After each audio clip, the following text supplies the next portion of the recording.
বড় বাজারের দিকে চোখ রাখবো। বড় বাজারের আপডেট আপনাদের দেব। অগ্নিকাণ্ডের জেরে রুফটপ রেস্তোরাঁ নিষেধাজ্ঞা শহরে, কিন্তু তা সত্ত্বেও শহরে রুফটপ রেস্তোরাঁ অনেক রয়েছে। 24 নম্বর পার্ক স্ট্রিটে এখনো রুফটপ রেস্তোরাঁ চলছে। নোটিশে দেওয়া সত্ত্বেও এই রেস্তোরাঁগুলি চলছে। আপনারা জানেন ফিরহাদ হাকিম তিনি একেবারে কড়া ভাষায় জানিয়ে দিয়েছেন যে কোনো রকম ভাবেই কোনো ছাদ জবরদখল করে রাখা যাবে না।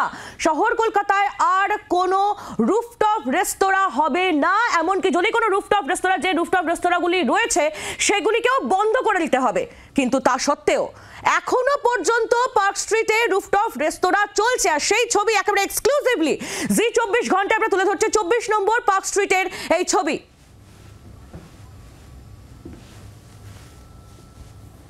আমাদের কি আজকে মাল এনেছে সকালে? কত পেটি টাইল এনেছো? 75 পেটি টাইল। 75 পেটি ভিট্রিফাইড? 55 টাইল। ওই 10 ফ্লোরে যাচ্ছে? হ্যাঁ 10 ফ্লোরে যাচ্ছে। ওখানে কি বানাচ্ছে ওরা? ওরা ওই ফ্লোরে মাল লাগাচ্ছে সব। ফ্লোরে মাল? হ্যাঁ ওয়ালে মাল লাগাচ্ছে। ওয়ালে কি বানাবে? তো রেস্টুরেন্ট? হ্যাঁ রেস্টুরেন্ট বানাবে। ওয়ালে বানাচ্ছে মাল। আমরা লিফটে করে মাল উঠাতে দিচ্ছে না। কত পেটি মাল এলো? 75 পেটি। 75 পেটি? হ্যাঁ। কি মাল এলো? ভিট্রিফাইড? হ্যাঁ ভিট্রিফাইড। যেখানে কলকাতা পুরসভার পক্ষ থেকে 1 তারিখ এই নোটিশ টাঙিয়ে দেওয়া হয়ে গেছে, সেখানে আজকে 3 তারিখে দাঁড়িয়েও কিন্তু এই ভবনে সংস্কারের কাজ চলছে।